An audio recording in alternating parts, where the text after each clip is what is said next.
it is still, I do like Guinness. So anyways, we stayed there, we watched the program, and I was just enamored. I couldn't believe it. The whole room was filled with smoke because at that time smoking was permitted in restaurants. It was filled with smoke. It was filled with people crammed together, everybody singing, swaying back and forth, just all into it. Everybody knows every song. And I'm sitting there going, this is amazing. And when we left, I was like, these Irish, they are so much fun. And I was like, I'm not going to heaven without the Irish. That's all there is to it. I have to have them with me. They're fun. So that night, there was a seed planted in my heart that God put in there for Ireland. And it started my ministry towards Ireland. When we left the island, I was really like heartbroken inside. I felt like I was leaving my people. I felt a connection to Ireland. I felt a connection to the people. I felt like I had relatives that lived there, which in genealogy work, it's, I do have Irish ancestry, same as Scottish and Welsh. So there's quite a bit of Celtic influence as well as English and Mexican, 25% Mexican here. So anyways, I fell in love with Ireland that night. It was really a powerful thing. And then about a year later, I told Mark, you know what? I feel like I need to go to Ireland. They need me. They need to see me. I need to go. This is, So I was really, I was saying it, meaning it, and then I was kind of not really feeling like it was going to happen. And then it was around Christmas time, 2002. Mark goes, okay, so what dates do you want to go? I want to buy your tickets. And I was like, what? I don't know anybody in Ireland. And I thought, I can't do this. I don't know anyone there. And I remember we were driving, and I remember right where we were at when we were driving, and I felt like I heard the Lord say, yes, but will you commit? And I said, but I don't know anybody there, God. Don't ask me to go I don't know anybody. And I heard again, will you commit? And I was like, God, I'd do anything for you. So, all right, I'll commit. But I don't know what's going to happen with this one. I don't know anybody.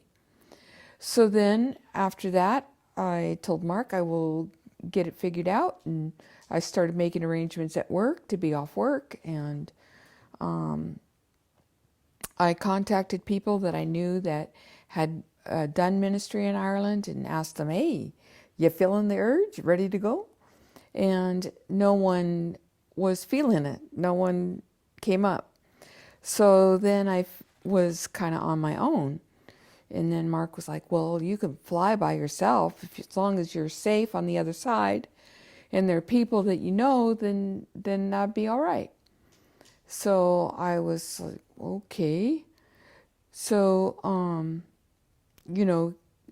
inside of me, I'm going, all right, so you're pushing me to go. God's pushing me to go. Both of you are pushing me to go. Do you really love me? I mean, you guys are all sending me out on my own here. And I'm going to be, in a scary place. So I ended up with a contact with a Glow International. It's a ministry, an international ministry. And the international director sent a letter to the national president of Ireland and told her that I'd be coming over. and the doors flew open for me, just flew open. So I went to Northern Ireland first and stayed at the National President's Home and visited with her and basically found out what her heart was and was able to, just listen to her and stuff. And then I went on down to other chapters. So I went from Belfast area, which is where I had initially flown in. So I went from Belfast down to Dublin, from there to Kilkenny, and from there to Cork.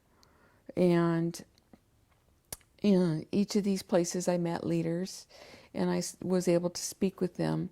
And I know that I was able to kind of connect the North and the South in a way that they hadn't been before, which was really quite amazing.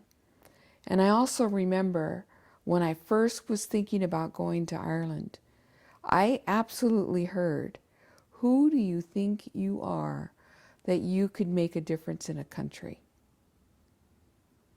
It was the enemy just trying.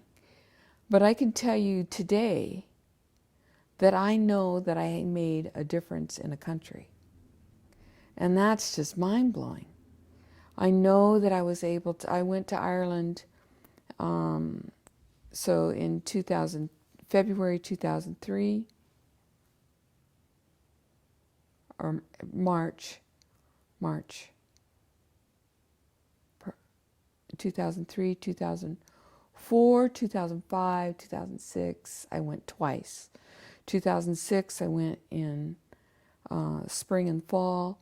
2007, I went, and then I took 2008 off, and then I was back in 2009 for a month. And that's been my last trip, was 2009. And that particular trip was, it was it was eye-opening. There was a lot of things that the Lord showed me there. So anyways,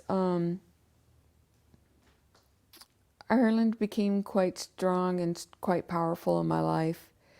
I ended up where I have a family in Ireland that is my other home. I definitely can go there. It's the O'Sullivan family. So it's Jerry, Breed, Owen, Liam, Saoirse. That's a name you don't hear. And they keep me just like as if I'm family. I feel like family there. It's wonderful. It's wonderful to be in a foreign country and feel you're at home. And I do feel at home in this particular home. And I love the architecture and the music and the people. You have to listen. You have to listen to hear the jokes, because they say them, and you gotta have a good ear on in order to know what's being said. And it's just a lot. It was just a lot of fun. It was a great opportunity, and I'm so grateful. I mean, a call to Ireland. That's just, who could ask for anything more, as far as I'm concerned. It was like the best, and it was just so exciting. So, anyways, that's basically my, kind of like the closing doors thing, I guess, even in ministry. I really haven't done anything as significant as that since Ireland. And probably my work career, it changed during those years. I went from doing medical insurance billing to becoming a court reporter, And court reporting was extremely stressful, very, very hard work. And I was accomplished in it, and I was able to succeed in that field, and it was really hard. I'm pretty proud of that, because it was extremely difficult. So I'm glad. The next thing I wanted to really kind of address was the various differences or the family dynamics, shall we say. So like my dad, when he was young, he was an alcoholic, and he was violent, and played head games and things like that. But he got sober when I was about 17. And so then I've experienced my dad in a sober state since then. And he's awesome. I love him. I'm crazy about him. And, we have a good time together. My dad has a good, has a sense of humor. More than likely, that's where I got mine. My mom didn't joke around like my dad does, and my dad's always quick to laugh, and he's a very generous man. The guy likes to ride the white horse and rescue people. Yeah, he likes that a lot. And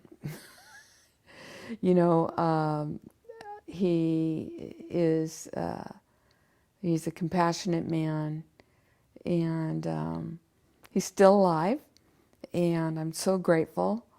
And it bothers me that I will go before him, and that it'll cause him pain. So I don't like that, but that's the way it goes. And then my mom, my relationship with my mom was very difficult. I wouldn't, when I was a teenager, I remember thinking, well, even younger than that, I was like, God, I don't want any girls in my house. No girls, just boys. I just want boys. I want to be the only girl. My mom and her mom didn't get along. My mom and I didn't get along. So I thought, why perpetuate this thing? Don't have any daughters. So I only had 2 boys. That worked out pretty good for me. And actually, of my siblings, I'm the only one that doesn't have a girl. So, but I have no complaints. I'm very happy having my sons. And but anyways, my relationship with my mom was challenging. In 2006, my mom was diagnosed with lymphoma. She was living with us. She ended up living with us for 11 years. We had a mother-in-law apartment in our home, and it worked out very well to have her living with us. If we didn't have that separate kind of living quarters, it would never have worked out. Or, no way. But with that separate living quarters, I knew where my mom was. I was happy to know she was safe. It meant a lot to me to know that she was, nearby and safe. So even though I didn't have a close relationship, it mattered to me that she was okay. And so in 2006, when she was diagnosed with lymphoma, I realized that I really didn't know my mom. And so I thought I better get downstairs and get to know her. Well, I started doing that. And in that, I discovered that a woman that I had always experienced as non-caring, distant, just aloof kind of thing. I discovered that the woman, my mom, was like hyper emotional. She lived by her feelings, And it was very different than what I was thinking. And I discovered that I had been viewing her wrong all those years. That she was hypersensitive rather than insensitive, and that she just kind of, life was hard for her. She fear was a big part of her life, um, and it made life difficult for her. Life was more of a challenge for my mom than my dad, than it is for my dad. And but we were able to, when my mom passed away, it was October 18th, 2011. She passed away, and basically it was all to do with the cancer, the lymphoma. So, but we were on good terms, and the Lord did a major healing on the day of my mom's passing. My mom and I had big, big fights when it came to family pictures. So we had to basically stay off the topic of family pictures because my mom and I would really get into it. This was a really soft, sore area. Well, the night before she passed, I went downstairs to her apartment and I pulled out all the family pictures. And I had been upset. I'd gone to the hospital and seen my mom, and she really looked bad, and I knew she was about to go. So it was just too hard. I left within 15 minutes. I just couldn't handle what I was seeing. So I came home. I went and got the box of pictures, and I started going through them. And when I'd gotten home, I was crying and I was upset and all that. When I started going through the pictures, I started laughing, started enjoying them. It was awesome to finally spend time with them and look at them. And then I didn't get finished with the box that night, and the next day I'd gotten a call that my mom was about to die, and I needed to get to the hospital right away if I wanted to see her before she passed. So I went, and Mark and my boys went, and then later on, Mark brought the box of pictures to the hospital. So while we're sitting there waiting, just being with my mom, I started going through the pictures and describing the pictures to my mom. And I would tell her, especially when I'd see one of my brother. My brother was absolutely adorable when he was little. And I would just, Mom, he's so cute. He's so darn cute.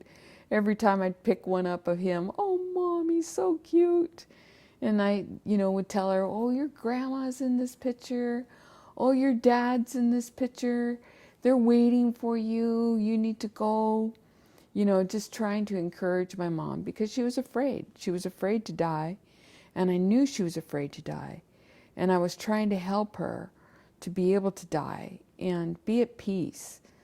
And I'd been praying about it already for a week, knowing that she was about to go and knowing that she was afraid. And so, I just really asked the Lord, how can I help my mom? How can I help my mom die where she could be at peace? And, like I said, I spent that day, that whole afternoon, just talking about these pictures to my mom. And then we left around 5, and she died about 8:45 that night. But the thing was, when we went back to the hospital, I was able to, say goodbye to my mom again. And I kissed her goodbye. I kissed her 3 times.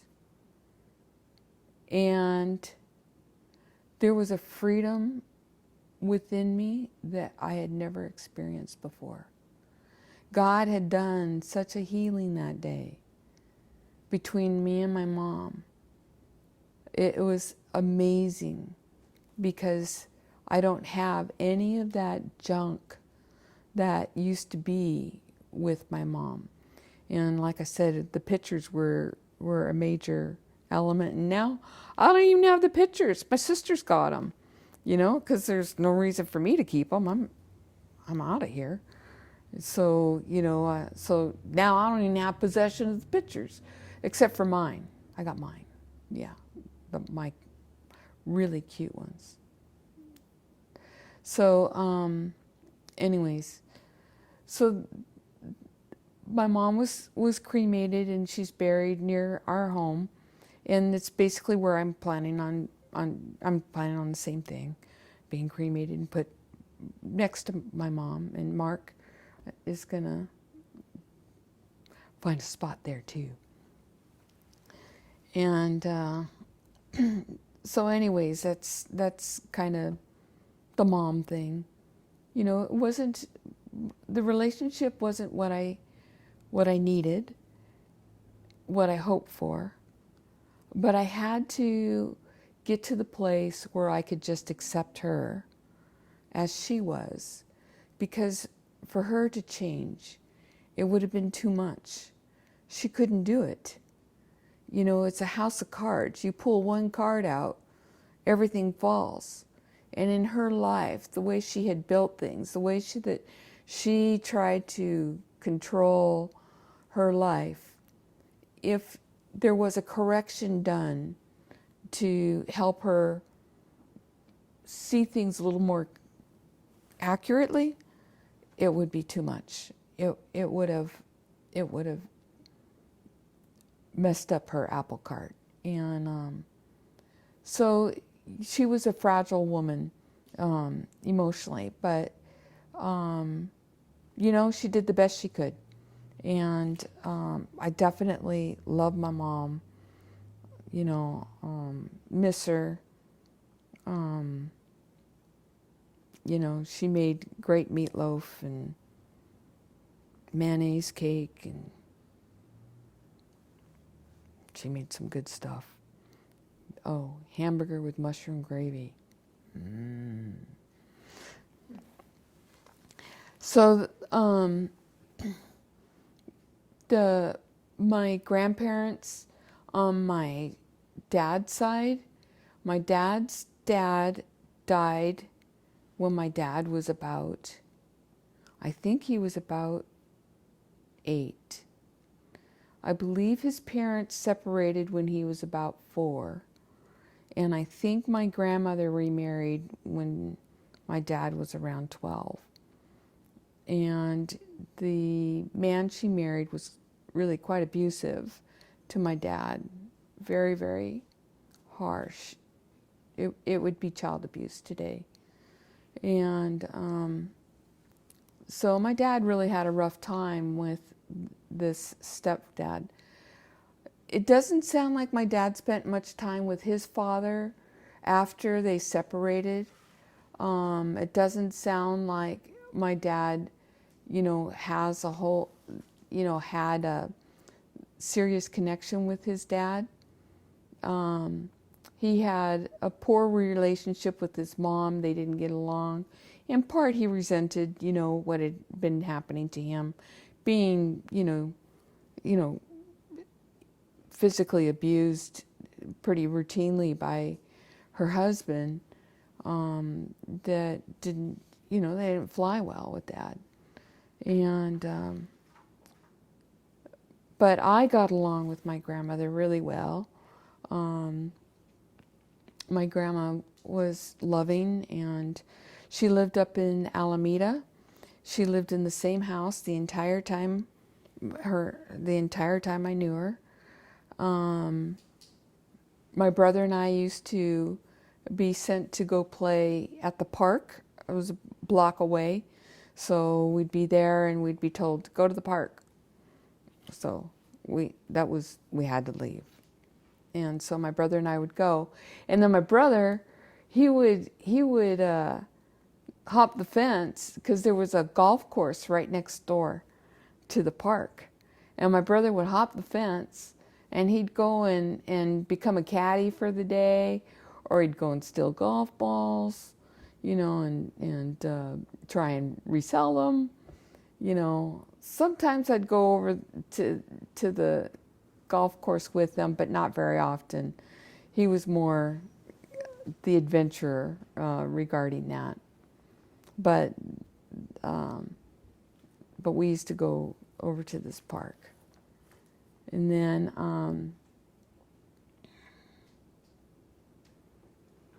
so my grandma had a really distinct voice, very different.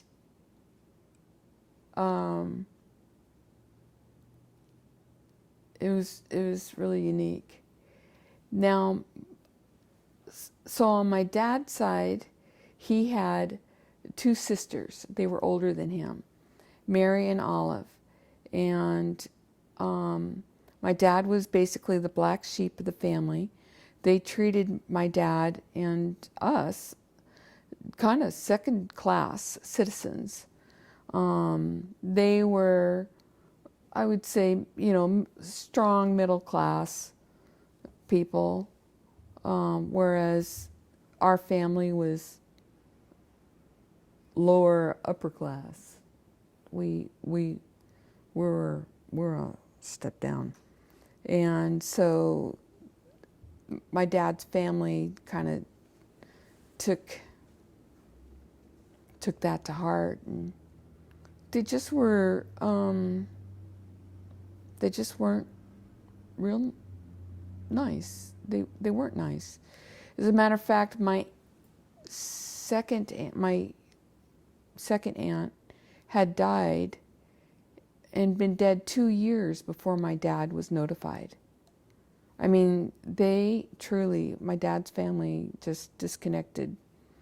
And I had 3 cousins, and one of them has committed suicide. So I only have 2 cousins left. And my brother's in touch with one of them quite a bit. So then on my mom's side, I had my grandma and my grandpa, and this is the house this would be the family where I was born, that set of grandparents.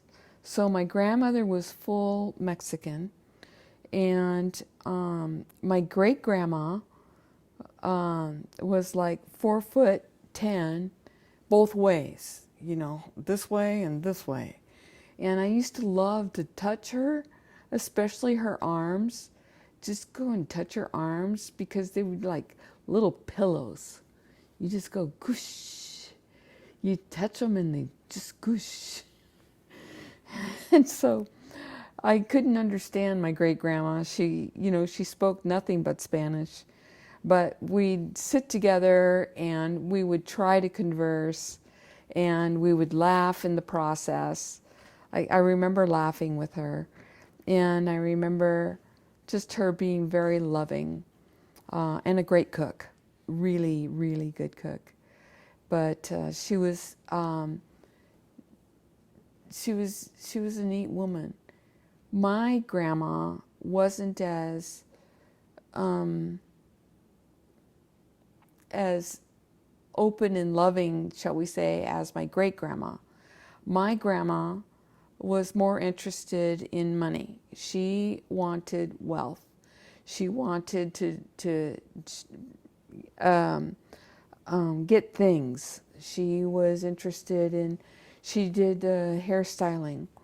So she started out as a hairdresser, and then she changed into a cosmetology teacher. So she taught cosmetology, I would say the second half of her life.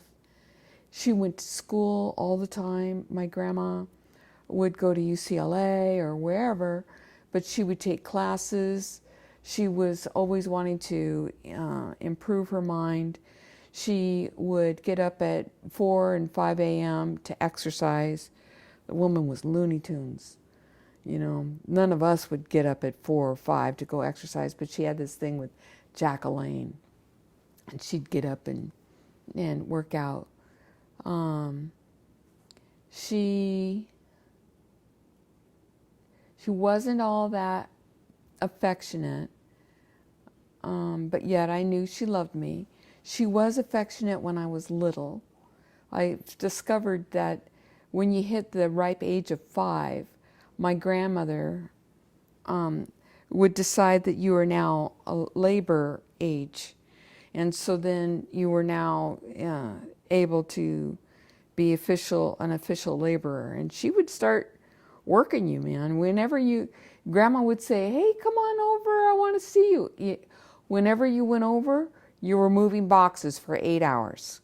Never failed. She had us moving boxes for 8 hours. And then she'd give us some Pepperidge Farm cookies, to make it all better. And chocolate. She'd make, that's right, she'd make chocolate milk, and she had honey. She would have honey when we'd have toast. That's right. And so we lived with my grandparents, this set of grandparents, when I was first born. We lived with them again around 1961 for a number of months. And so I had experiences with my grandparents, and with this particular set more so than the other. And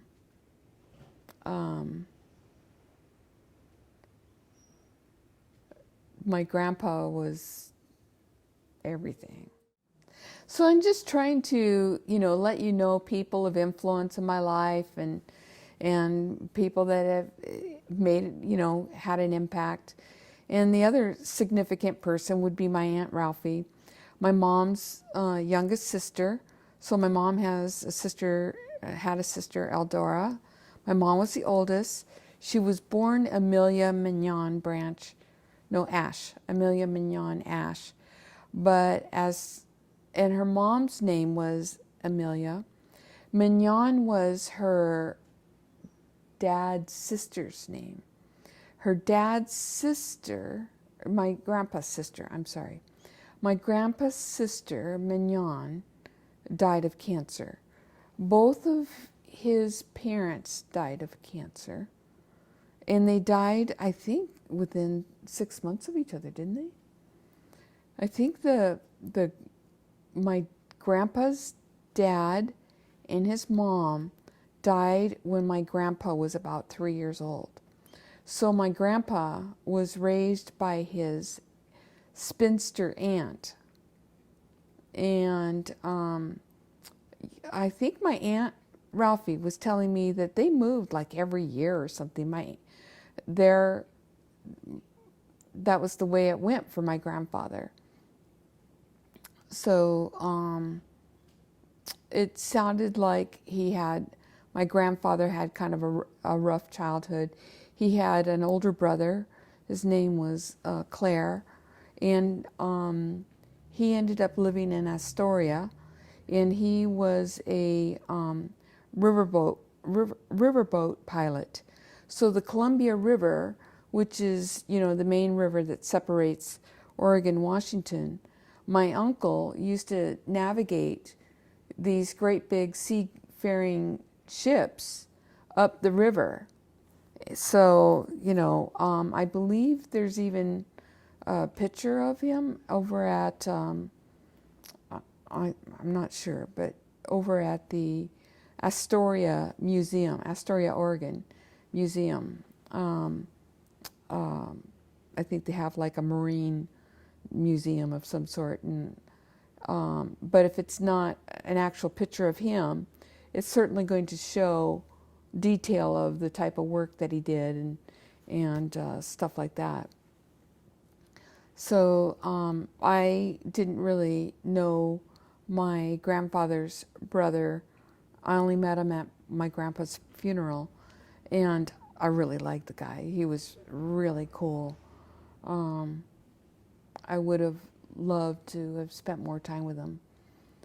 So, but anyways, so the next significant person was my Aunt Ralphie.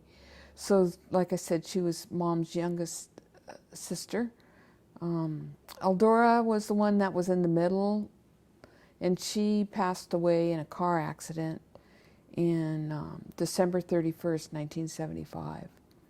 She had 7 children, ranging from 3 to 19, and her death absolutely devastated that family. That family really paid a price. My cousins had the wicked stepmother, and they all moved out in their early high school years. Every single one of them, including the one that was 3 when his mom passed. So she was pretty harsh, this woman that my uncle married. So, but my cousins are amazing people. That's a Smedley family, and I'm just crazy about them. There's every single one of them are special and neat, and I just love my cousins. They're awesome. So then when I come to Ralphie again, like I keep trying, she was influential to me as a child, because we lived with them. We lived with my grandparents, and she was so much younger. She was younger than my mom. And so she was kind of always around.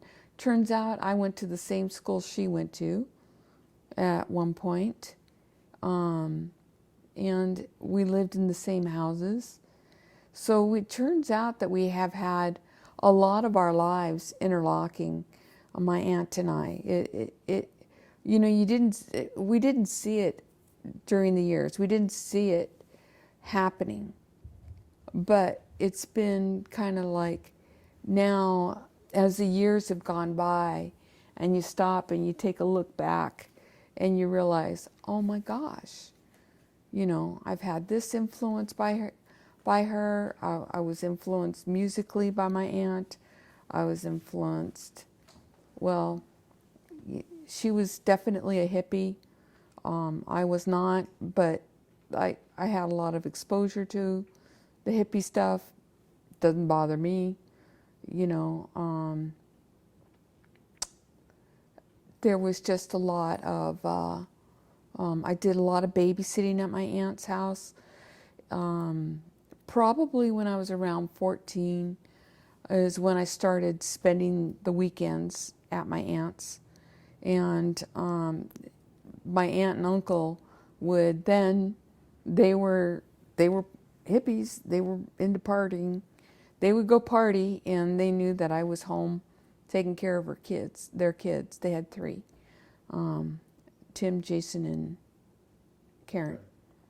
And so I used to spend almost every weekend at my aunt's house babysitting, and it was a relief, believe it or not. I mean, otherwise I would have been home babysitting. See, I would have been babysitting no matter where I went. Babysitting was the thing. So I had my younger siblings that needed to be babysat, and I was happy to get away from home. It was crazy at my house. Mom was basically a single parent, and it was overwhelming for her.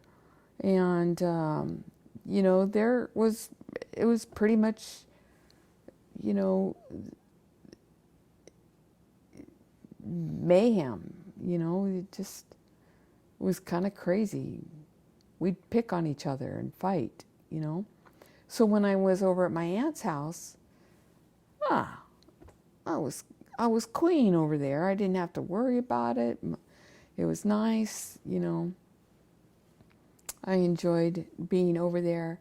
And then there would be times, there were times when my uncle would be working out of town, and my aunt would, she'd be home and we'd play cards. She would drink beer and get hammered, and she'd play her 45s, and she'd start telling me stories, and I'd listen to story after story after story of my aunt when she was growing up, and and things like that, and it was really funny because the other day she was here a couple of weeks ago, and she was rambling on. She was talking, and she goes, "Oh, look at me! I'm just taking up all the time, and I'm doing all the talking." And I looked at her and I said, "There ain't nothing different than what it's been all my life. You know what? Why are you going to change now? You are who you are." So we had a good laugh over it, and it's truly the way it's always been. I just sit and just listen. So the my connection with my aunt is extremely important to me. And when I was a teenager, if you became my friend, then you needed to meet my aunt. That was, that was my standard. If you were cool, then you were gonna meet my aunt, because my aunt was cool. And but through the years, we've gone back and forth as far as just the closeness in our relationship and that. And at this point, really, we worked together a lot with my mom's illness and then her passing. And it's just gotten to the place where my aunt and I even think of each other as sisters.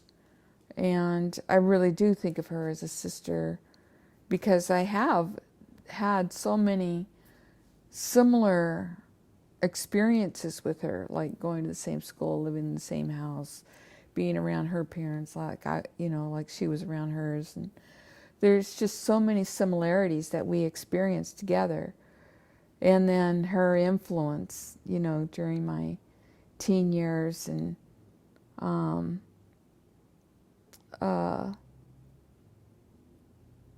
really affecting my music interest. She, is really into the blues and jazz, and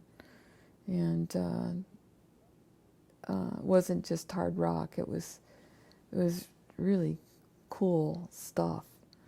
And so I've come to realize that my tastes in music have been greatly influenced by her. So, and I like, it's really neat. And I've traveled with my aunt. I've done trips with her. So I just really have had just an amazing, great relationship with my aunt. And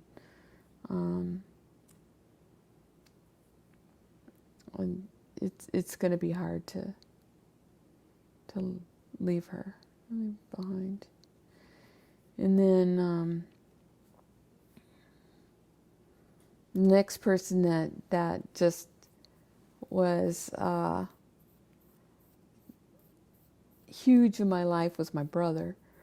And my brother's 22 months younger than me, and so he dealt with a lot of the same garbage, in those early years when my dad was drinking. My brother experienced a lot of the same things I did. So basically we were, trench buddies. We hid out together. We, did what we could to keep safe, but we had a lot of fun together. And my brother's just been really just a important person in my life. And he's been in the military. He was in the military for 20 some years. Went in right when Vietnam was ending, but he still, it turns out, my brother wound up in Vietnam, and he has had apparently some battle action. You know, there's something that has given him PTSD that happened over there. There's no question. And and then my brother was married for like 26 years to a Korean woman. And when they were in the process of a divorce, their 25-year-old son died, drug overdose. He really wasn't a drug addict. He just was a, weekend kind of kid, user. But he ended up ODing. And he was a neat person. And so he died at 25. So my brother had to go through that. And I just have the highest respect for my brother to be able to come through the other side. He didn't do it pretty. It wasn't easy for him. But eventually he did make it, and he's doing well now. I'm really proud of him. And then I have my two sisters, and they were Renee's 7 years younger, and Diane's 12 years younger. And with our age difference, with Renee, I was always angry at her because she took my limelight. I was used to being the little girl, and when Renee came in the picture, I wasn't. And Renee was a busy girl. She talked all the time. Dad used to say she had diarrhea of the mouth, when she was little. When she was in preschool, she told everybody she was in college. She, the first time she saw the ocean, she pointed it out and she said, "Look at the big pool." So we, there were just things about Renee that cracked me up. I mean, when she was little, she'd crawl into the toilet all the time. She with her shoes on. She would always crawl in. We always had to make sure the bathroom door was closed because she would crawl into the toilet with her shoes on. So that sister was busy. And then when Diane was born, and like I said, I was 12 years older, so she was my responsibility. I pretty much took care of her, bathed her, fed her. I always had to know where she was. I was basically her mom. And so, we got along pretty well because that was what was kind of necessary for our relationship. And so, we did a lot of stuff together and had a lot of fun. So, I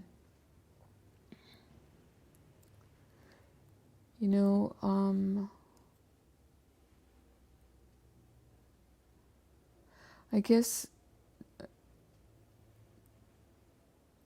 I should say something about my sons. And Clint is my firstborn.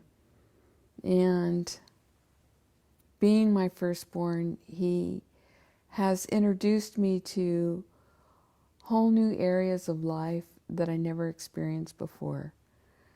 And he's always been kind of my introduction into new things. So whether it be when he started walking or when he started playing t-ball and went into the majors and, was now playing real baseball, not hitting it off the tee. And, into high school and playing in jazz band and all these experiences that were, fresh to me. They were things I never experienced before. And they're things that came into my life because of Clint. And I've always been amazed by, just the the new doors, and including when he got married and has his kids, and now I have daughters-in-law, and I have grandkids, and it's just the evolution of life, and it's been amazing. And so with Clint, it's been fun, and then scary, because it's like, I remember when he was getting ready, he was senior year, and I'm wondering, have I taught him everything? Will he manage in life? Will he be okay? Can he do this? I remember panicking, in his senior year, just worried about, have I given him enough tools for life? And I don't know. He seems to have managed so far, so I'm going to go with, yes, I did. And then, he's just been a joy to me. Life has been hard for him.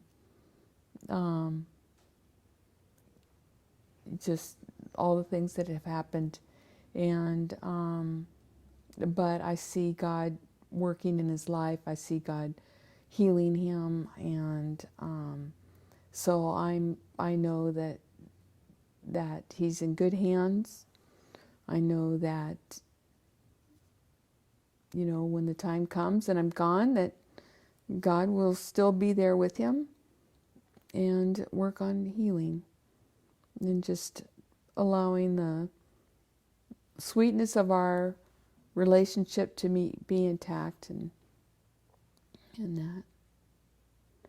And then Casey, my second one, he's a pistol. The guy needed like a 2x4 in order to get his attention.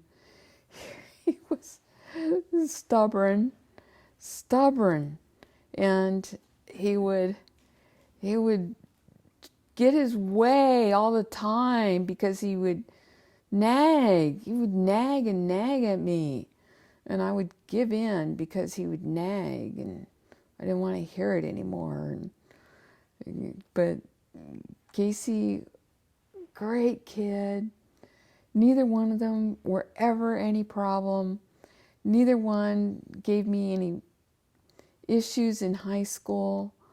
None of them, were into drinking and drugs or anything like that. Casey, too, was involved in jazz band. He developed musically even more so than Clint did. Casey, and I knew this. This was really funny.